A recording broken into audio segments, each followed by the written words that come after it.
Hello everybody, welcome back to the channel. This is Hunter from Astrophotography, and we have a new product to test out that I'm super excited to share with you. This is going to be part of a series. We're going to be doing a couple of videos explaining from an unboxing all the way to the use of this item to my final results. So what item is that? Well, it's none other than the Dwarf 3.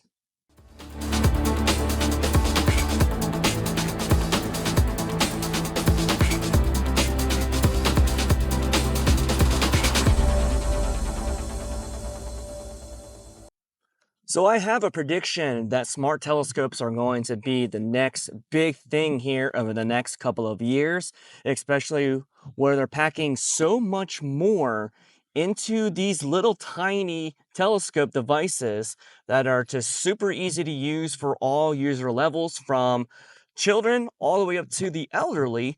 And this one in particular has been a fan favorite for many of my followers here on the channel. So I do want to specify, Dwarf actually got in contact with me and wanted to send this out for me to review here on the channel. And I got to speak one-on-one with one of the representatives, Sue, about the wonderful features that the Dwarflab can offer for all user levels. And let me tell you, I was already very impressed with the customer service that Dwarf provides, where you can have one-on-one video chats with the technical support team to answer any of your problems or concerns, or to get some, insight for your smart telescope. Now, there's not a whole lot of companies that do that, especially in the astrophotography hobby or just astronomy in general. So that is already a big bonus point that I am really, really excited about what this company is to offer, because there is different brands of smart telescopes out there right now, and it only continues to increase more. But let's go ahead and dive right into what you can find inside of the Dwarf 3. So we're going to go ahead and kind of look on what's on the box itself that it comes in. So the box itself, you can see the Dwarf 3 Smart Telescope, and it comes with a whole bunch of features that I'm super excited to try out. So first, we're going to start off with what's in the box. This is still sealed. I have not opened this as of yet, but if you look on to the back of here to see what's included, you have the smart telescope itself, the Dwarf 3. You also have the carrying case that it comes with. There is a wipe cloth that comes with this as well, so you can kind of clean off and dust off your lenses when you need it at the time. Comes with a USB-C cable. Also comes with a magnetic solar filter, 2 of them to be exact. And you also get this wonderful pouch for your solar filter as well. So here's some of the things that you are able to do with the smart telescope. As you can see right here, you could take photos of the moon. You could take photos of the sun with the provided solar filter. You got deep sky objects of galaxies, star clusters, as well as nebulae, because it has built-in filters for that. You can also do Milky Way photography. That's the one thing I'm really excited about. You can also use this for bird watching. You can use it for landscape photography, and you can even do panoramas with the smart telescope. Super cool. And with some of the built-in features with this as well, has built-in features for, a nebula filter, which is a dual narrowband filter for hydrogen alpha and oxygen 3. So you can take pictures of nebulae and to kind of, tone down a little bit of the light pollution. You can also take exposures upwards to 60 seconds with this, and it's also super light too. This smart telescope only weighs about 1.4 kilograms, and it also has the ability to do, auto tracking and capture. You can take, tracking of like airplanes and even rocket launches that some people have done with the Dwarflab 2. And since I live about an hour away from Wallops Island, and I do a lot of outreach for the space camp as involved there with Virginia Space Flight Academy, we do get a lot of rocket launches, so I'll be very excited to actually get to test this out. Has the ability to do mosaics, and it has some built-in features of doing some image processing that you can really make your images shine. So without further ado, let's open up this bad boy here. So we're going to go ahead and finally break the seal to this Dwarf 3. Just use my little trusty knife here for technical purposes only. So let's go ahead and open up and see for ourselves what this looks like. Super excited. I love how like compact telescopes are these days, especially with built-in cameras. It's just, you know, it's ultra compact and you can take it with you for whatever you want. I've only used it, I've used a couple of some smart telescopes from different brands, but definitely super excited to try this one out for myself. So opening up right off the bat, we are met with the case, it looks like, inside of the plastic here. I'm going to go ahead and unveil that. And we can go ahead and check out what the case looks like right off the bat. So, looks like it is a soft case that you are greeted with the Dwarf 3, which is super nice. It has a nice, pretty sturdy handle here. You also have some netting here on the side, so you can put some extra accessories here. You have what looks like a belt loop potentially, where you can strap it to like a over the arm and shoulder strap. So let's get right into it and open this up. So right off in the bat here, we have the Dwarf 3 right here. Super compact. We'll open it up right here. And here we go. We have the Dwarf 3 right here. So what the really cool thing is, unlike some of the other smart telescopes, if you need to access the ability to get to the lenses, well, you can actually just physically rotate it.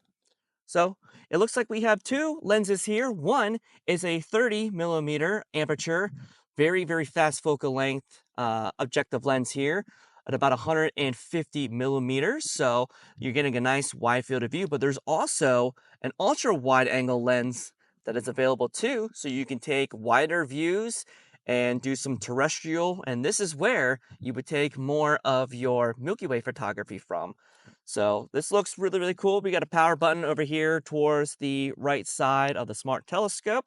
Just going to go ahead and close that here. We have the base itself, which you can use a standard tripod of your choice, but luckily Dwarflab was nice enough to include me a mini tripod and hydraulic head too. Now keep in mind, this does not come with the Dwarf itself. This is a extra purchase as well, but definitely going to be more than likely highly recommended. So also inside the box here, we're meted with another box. So let's go ahead and check that out here. And we are met with what looks like the solar filter pouch. We also have our cleaning cloth here with the Dwarflab logo. We are also met with what looks like to be a over-the-shoulder strap. So another easier way to carry your Dwarflab wherever you go. So that will be able to put right on these clamps here. So instead of, just holding it by the top of the case itself, you have this nice user-friendly. Also included is a USB-C cable, so you can go ahead and plug this to your computer and to charge your Dwarf device. It does not look like it comes with a charging block in itself, so you will have to have your own charging block. And then also inside of the box here, you have a user manual, so you know everything about your Dwarflab and how to use it and how to fully set it up. Now we're going to get right into what's inside the pouch here, which should be the solar filter that you should be able to magnetically connect right to your Dwarf 3. And from my understanding when I was talking with Sue, that this solar filter here is not a film like a black polymer like you would get with some of the other branded smart telescopes. But this one, on the other hand, are glass filters. Now, glass filters I've had experiences with, and they're definitely the best that you can get. You have the black polymer, which is like the orangest kind of basically black film that you would find with like solar glasses for like solar eclipse. Those, I would say they're probably on the low end, I would say, for quality wise. And then for some of the accessories that I make through my Etsy store, to use the Beta solar film, that is a little bit upgraded, better quality. and get a little bit more contrast to your solar viewing, but definitely glass filters is where it's at. This is where you're going to see the best contrast, the best views of, sunspots as you can find. And with this one being it's magnetic, so when we go ahead and take off the film that's protecting the front of this, we should be able to just simply go into the front of our smart telescope, and it magnets right onto there. Nice and firm. Don't have to worry about, finagling it, trying to get inside the lens. It just easily pops on and pops right back in. Now, this would have been great last year during the solar eclipse when I brought my other smart telescope all the way at a whopping 1,200 miles away and was trying to easily take off the solar filter when trying to have the totality was a little bit of a challenge. At least with now the magnetic one, you can just pop it right off and right on, which uses a very, very powerful ND 10, well, actually ND 100,000 filter. So very, very nice. Really can't wait to try this when we have the sun shining again. You also have a little bit of some extra storage with this zipper pocket here, so you can stash some more like USB cables or a power pack inside of here too. So this case is nice and portable, super small. All you need to go on adventures. So now let's check out the mini tripod, which has a hydraulic head. Let's go ahead and open this up too, so we can go ahead and connect both of them together. So opening this right up, looks like our tripod has a carrying case with it as well. A little bit of a drawstring bag. As we open this up, and here we go. Here is our tripod. We can add the packaging here. And ooh, this is actually very, very nice quality. Looks like it's made out of aluminum all the way around to try not to have things blow around with a little bit of a breeze. But here we go. We got our tripod here. Go ahead and take that off too. What also looks like here at the bottom, I don't know if you can see, but it has this kind of spring action hook here. So what this does is this will provide, if you're able to add a counterweight, so it adds a little bit more of like a sturdier foundation, especially for more of those windier areas. My area is one of those windy areas that we're always seeing because I am surrounded by nothing but open fields. But that's also really cool too, that you're able to have some weight that you can add onto it. So down here at the bottom, it looks like you have some twist off capabilities to be able to extend your tripod out. And this actually extends out a lot farther than I previously thought. This is actually a much taller tripod than I thought. So we're gonna only put it down to like maybe the first level here. Get it so it's somewhere close to being level. And you just easily twist these right off. There we go. We'll go ahead and undo the handle here so we can get our arm out. There we go. And looking at the functionality of the tripod itself, this is actually very smooth. Looks like it's a fluid head, and you're able to actually move this around pretty easily, what it appears to be. As long as you, release the level here, going up and down, very, very easy, especially when you want to do some polar alignment, which has another little handle here towards the side where you can, adjust the how much force you want to put onto it, so you can make those easy adjustments. And you also have a little bit of adjustment here, which looks like you can bring up the tripod itself up and down through there. Well, what I've also noticed here, it has a little bit of a guide here in the back to show what the angle of adjustments that you will be making, which will be perfect for when you're doing polar alignment. Up here towards the side, it looks like we have a quick release grip here that you can loosen this, and then there's a button off to the side. You just hold that button and be able to release the dovetail plate. So we'll go ahead and throw that on there. So we're just going to go ahead and tighten this to the dovetail. which it has a nice little handle here. You'll be able to easily twist this on, and then now you can't see my face, but you should be able to lock that right on, tighten it up, and then we are good to go for testing this out in general.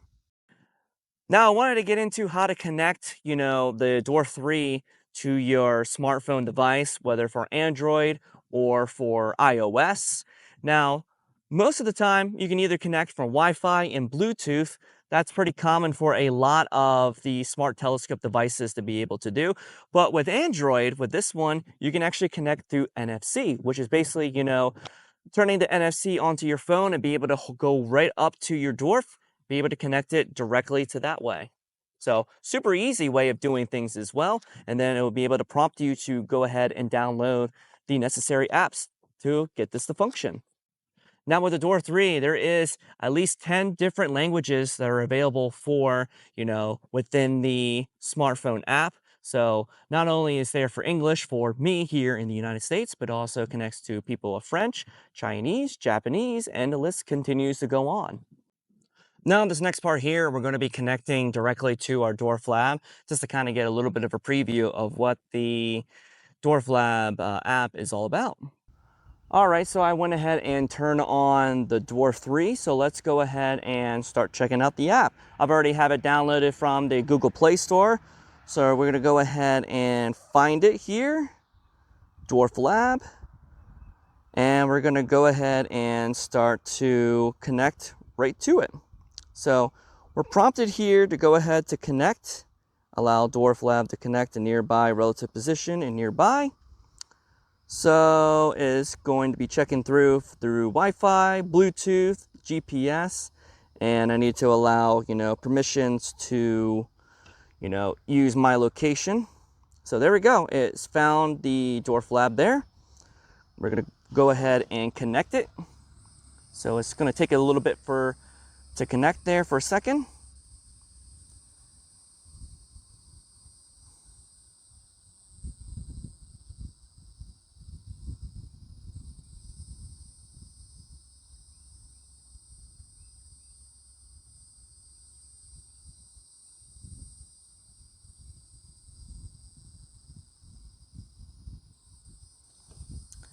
All right, and it says, use temporary Wi-Fi for the Dwarf. We're going to go ahead and connect directly to that. And there we go. We have a connection successful.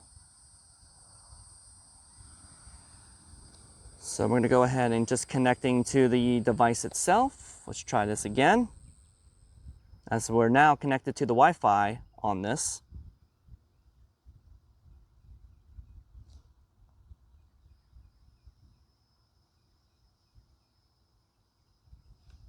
Seems like we're having a little bit of a problem there. So we're going to go ahead and try this again. 3, 2, 1. Okay, so it took a little bit of some trial and error to get it to connect at first, but now we are connected because I am using it from my tablet here. So here's what the inside of the app already looks like. So something else to keep in mind too, this does have an onboard storage of 128 gigabytes of storage. So pretty large storage since it doesn't take too much to, fill up a lot from, doing video or doing a lot of photos and lots of stacking and just all in all in general. But you're going to be able to have some wonderful views here, especially with the sensor that's in here, because I'm very familiar with the sensor that the Dwarf 3 uses, which is the IMX 678, which is actually my planetary camera that I use on my main imaging rig, and it is wonderful. It's the color version, not the monochrome version like I have. So I'm going to go ahead and just, start checking some things out here. So we have what looks like to be the camera itself. You have a little bit of a joystick. So we have the ability to move things around after I go past all of these next steps through here. And it gives you a little bit of some, tutorials on some things here. So we're going to go ahead and open up the joystick here. And we're going to go ahead and start seeing, a little bit of the ground. You can see from the corner there, we do have the regular camera, the wide angle camera. Now we have the ability to, look super far away. So let's pick a very distant object out there, like a little bit of those trees. So I'm probably going to be moving it a lot because I am on this table, but we should be able to do an autofocus on this area here. And there we go. That looks great right off the bat. And nice and sharp details. You can do, manual adjustments to, the focus the way you like it. You also should be able to switch in between. So this right here is the wide angle lens that you see. And we'll be able to kind of move this around. And that's where my pier and the flooring of my observatory is. Keep zooming around. See some of the trees. And the quality in this here is very, very nice. I like the, it's super rich in color. Be able to simultaneously switch in between both of the cameras itself. We'll go ahead and hit like another autofocus. And there we go. This is great for, terrestrial viewing, looking for birds, looking at, landscaping. If you're out in the canyon or in the mountains, be able to get a nice view all the way around. So that's really, really cool to be able to find that. So let's go ahead and exit out of that. And we can start exploring some other things too, like some of the ring indicator. We can also start checking out the Sky Atlas. Now, you would need to download, the atlas in itself. So that will take a couple of minutes there. So when you're connected to the Wi-Fi, so you can figure out, where we're going to be looking at. So we got some planets out there right now. We have the moon that's visible, which I don't think we're going to be able to actually get to see the moon at this point with the clouds and the thunderstorms we've been seeing today. So with this database here, there we go. And we also get a nice look and field of view of, the framing of what we want to use. And we'll be able to actually look through a couple of some targets as well that we can just go ahead and set to. So like the Andromeda Galaxy, when it's up, you can go ahead and add it to like an image, scheduler. So you'll be able to really, pinpoint exactly where you want to look. So with this nice field of view of 150 millimeters and with this camera, and it, you can fit the entire beehive cluster perfectly right down towards the center. And it'll also give you some other recommendations of what's in the sky right now. You can select some favorites, looking at, some of the, like the Hercules globular cluster. I'm very, very excited to test this under the night sky when it comes time. I'm also very curious to see how this works for Milky Way aspects. So that's a quick look at the Sky Atlas there. You also have a battery indicator of looking to see how much power this has, because running on battery, it says roughly about 3 to 4 hours, but you can plug in a USB power bank right to the back of here. This is where the USB port is on the Dwarf, right back here. So you can plug in, to the computer or to a portable power source to be able to have continuous power all night long as you need it. So this is very cool. Checking out the scheduler, you can create a schedule for looking for targets set to, your location, even the date wise, seems like you can plan, for events later on down the line. You can enter the schedule name, add targets to it, and be able to kind of have this be completely automatically run, throughout the night, selecting different targets. So that's very cool. That's a very, quick overview so far of the Dwarf 3. I'm going to have much more videos further on down the line to really showcase, some of the amazing possibilities that this smart telescope can offer for you. So keep checking back here on the channel. These videos are going to be kind of staggered a little bit. I'm going to be kind of mixing in between some normal astrophotography that I'm doing and the one other video with the super massive long project I've been working on. So everything you need to know. I'll have some links down of where to purchase the Dwarf Lab 3 telescope further on down the line, and keep checking back for the latest videos. Be sure to leave a like, comment, subscribe to the channel, and wait for further updates. And we get to try this bad boy out under the night sky here soon. So thank you as always. Clear skies, and I'll see you in the next video. Cheers.